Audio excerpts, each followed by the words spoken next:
Hi, here's May and welcome to this 10 art styles video challenge. I decided to draw Aether from Genshin Impact because I don't really have an OC I want to draw, which is what I saw from some other YouTubers that they draw their OCs, but I just really wanted to draw him since lately I've been liking Genshin Impact a lot and many people like it as well, so I thought it would be interesting for any Genshin Impact fans out there. The drawings you're going to see aren't perfect. I tried to use the patterns I recognized from the shows, and what you see here is the outcome of that. In general, the eyes was what I struggled with the most, but also what makes every style very unique. And other than that, the face shape is mostly the thing that's also very different. In this video you will learn something about each of the art styles I chose to draw in, since I'll explain what I observed about each of the styles, and I'll also go over my own experience when drawing, what I struggled with the most or what I discovered was interesting. And at the end I'll also say which ones of them are my favorites, and if you want to you can also comment which ones you like the most. But let's get started with the first art style, which is Avatar: The Last Airbender. And for this style they use thin lines. The characters have big eyes, but not as big as most like anime. The eyes are rather far up in the face compared to other styles and portrayed with two lines. The proportions are realistic but simplified, and the head is just a little bit bigger. The pupil size for the characters can also be pretty different. In the version that I drew, I think that the hands of Aether look kind of weird. I don't know the peace signs. Something about the arms and the position doesn't look correct to me. That's it for the first style, and let's move on to the next. This one's Danny Phantom.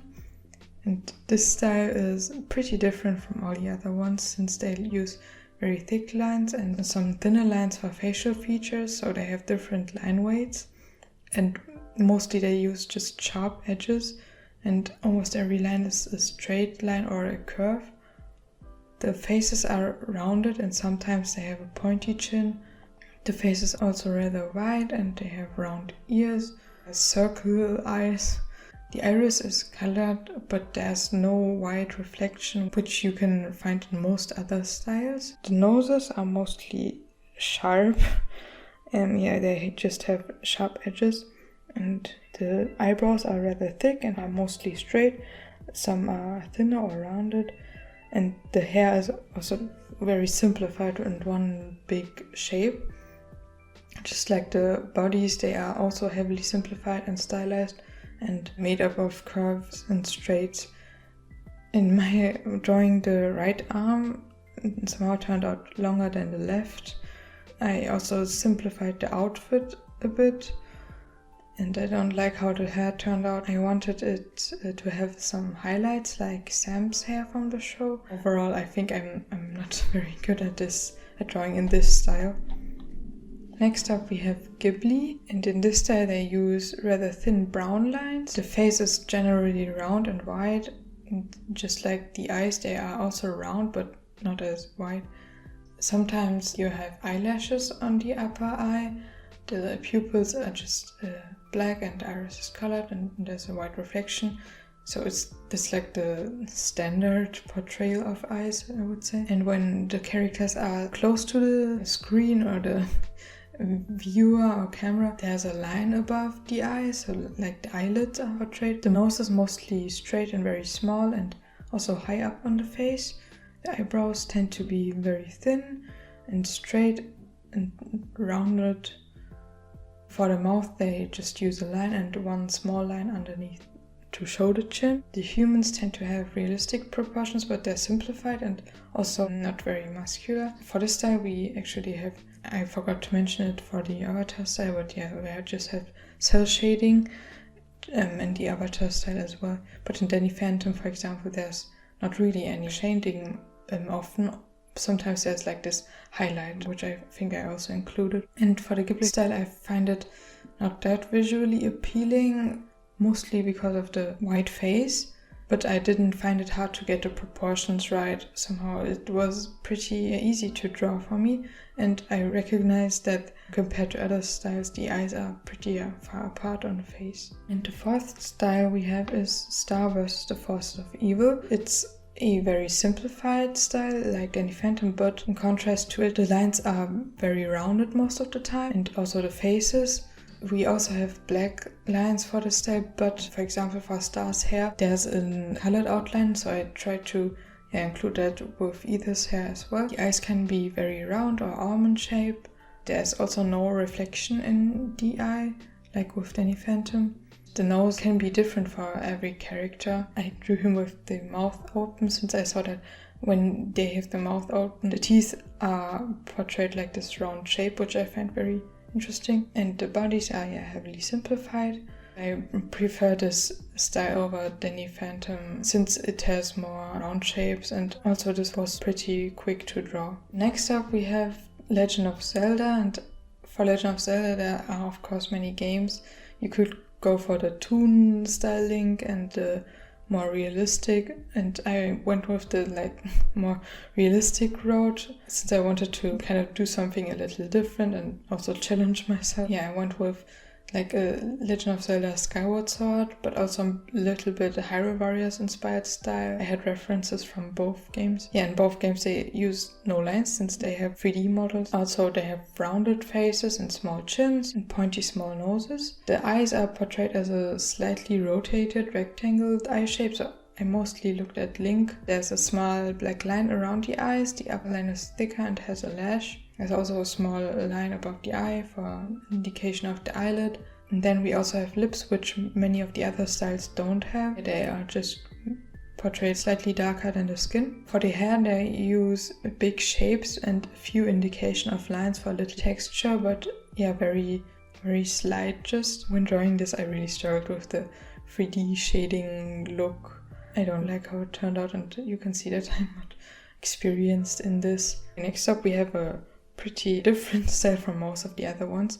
We have Movie Star Planet, which I used to play as a child a lot. They use no lines, just a few lines to indicate like facial features, and they have a very simplified thin anatomy and a very big head and very thin neck. The faces are rather long, and there's a big difference between male and female characters. The jaws for the males are wider and there's a pointy chin for females. I tried to draw Aether's face kind of in between, but more on the male side, since I wanted to kind of implement a little bit of both. For the eyes I went with the male version, since the females they have like crazy long eyelashes. And for the noses they have these lines, and I used this male nose as well, which is very different from all the other noses I drew. They also have a slight indication of lips. With the shading, they do have some light cell shading for the skin, but not for the face. The hair and clothes are very detailed, so I didn't draw them probably as detailed as they'd be in the game. I even included some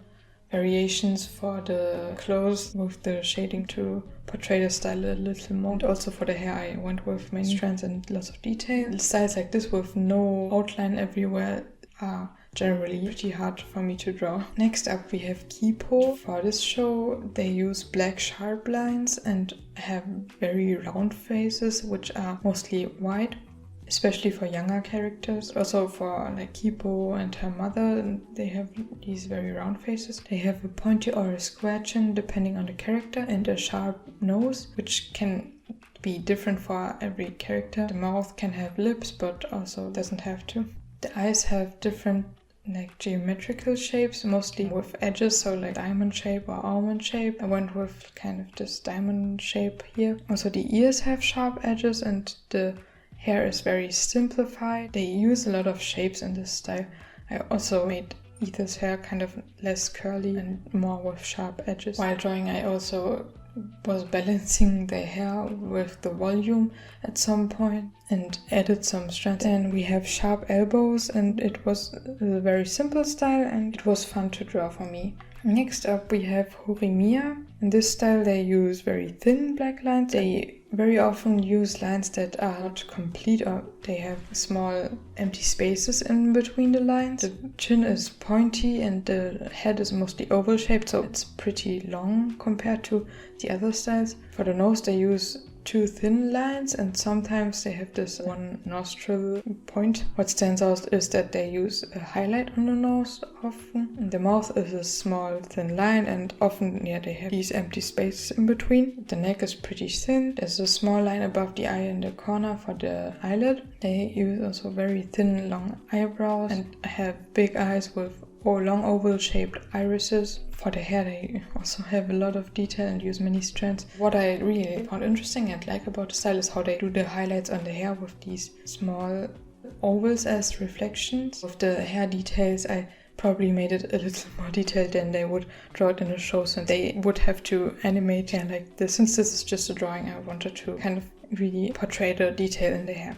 I lost the drawing file for this one. Luckily I had this screen recording and I could take a screen capture and then mask out the background. Like this I still have the finished drawing. For the head I often use transform tools, and I often use these tools while doing this challenge to adjust the face shape mostly, since that's what I really struggled with. Sometimes also the eyes. Most of the time that's what makes the styles very unique, and often you don't get the proportions right away and you spot some mistakes over time. Through using the transform tool you can then change it over time. With this style I enjoyed drawing this a lot. It was pretty challenging, but it was also very fun. Also because I really liked how the drawing turned out. I think it looks a lot like Miyamura. The 9th style is Ever After High. In this style they use thin black or also differently colored lines. The eyes are very big and have many eyelashes. For males not as many. There's a line all around the eye. The pupils have a clear outline and they have these small noses and rather thin eyebrows, but they can be different for all the characters. What stands out about the style is mostly the hair and the outfits to me, since they are very detailed. I just went with Aether's outfit for this. I didn't really add like details to it. I colored the lines and I don't know how long they took when making the animations for this, but it seems like a very time-consuming process to me. But I really like how it looks, so it's a very pretty style to me. There are also shadows and highlights used on the whole character. For this one I experimented with many hand poses. Also I included 3 levels of color for the hair and included many strands to focus on the detail they use in the show. The last style for this video is Voltron. In this style they use thin lines and have a pointy chin or a wide chin for the face shape and rather big eyes. It's a rather long thin face for most of the characters. The irises are oval shaped or diamond shaped and they have an outline that's darker than the color inside, and the pupil has the same color as this outline, so it's not a black pupil. The bodies are rather realistic but simplified and they use like normal cell shading. I tried some hair variations and I don't like how the hair turned out. It could have had a little more volume on the left side, I think, of the face, but while drawing I already fixed some of it, but I think it could have done more. My body turned out too thin. In the show they would have shown more anatomical lines or given the body more shape, I think. Also my line weight maybe wasn't correct, so with all these drawings it's important to look at the line weights of the shows and how thick the lines are, and maybe for this style I should have gone with a 1 pixel wider brush. That's it for the last style. Finally, I'll just quickly go over which styles were my favorite or which I didn't like that much. So the styles I don't find very aesthetically pleasing, and part of it is because of the show and part of it because of my drawing abilities probably, since I'm not really able to draw in exactly the style. I'm not someone who has a lot of experience with drawing in each one of these styles. The styles I don't find very aesthetically pleasing are Danny Phantom, Movie Star Planet, also Star Wars The Force of Evil, Legend of Zelda. For this it's mainly because of my drawing, and also Ghibli. Then the styles that weren't as much fun to draw for me were Movie Star Planet, also Legend of Zelda, mainly because of this shading, then Danny Phantom, and the most challenging were Voltron, Movie Star Planet, Legend of Zelda, and Horimiya. And now let's go to my favorites. The ones I find aesthetically most pleasing are Horimiya, Voltron, and Ever After High. The ones which were fun to draw, while Horimiya, Ever After, High and also Ghibli. I think with these art style challenges, it's always cool to review at the end which of the styles you like the most or would like to implement something they use in your own work. So that's really cool about exploring all these different styles. If you stay till the end, I have a little gift for you. In the description there's a link to a Google document where I made some notes on the styles and also more styles than in this video. Currently there are 33 styles in this document, and in some of my free time I analyzed some of the styles. I broke down the line thickness, how they do faces, proportions or shading and lighting in the different shows. I sometimes also go over the outfits or palettes and backgrounds. I didn't really talk about this in the video. If you want to try out some other art styles as well, this could be very handy. You can also look at it to learn about how the art styles can be different. If you're interested, you can check it out. That's it for this art style challenge video, and maybe I'll do some other challenges in the future. I really enjoyed doing this. I hope you enjoyed this video. You can also comment which style you like the most or you think I portrayed well. Have a great day and goodbye.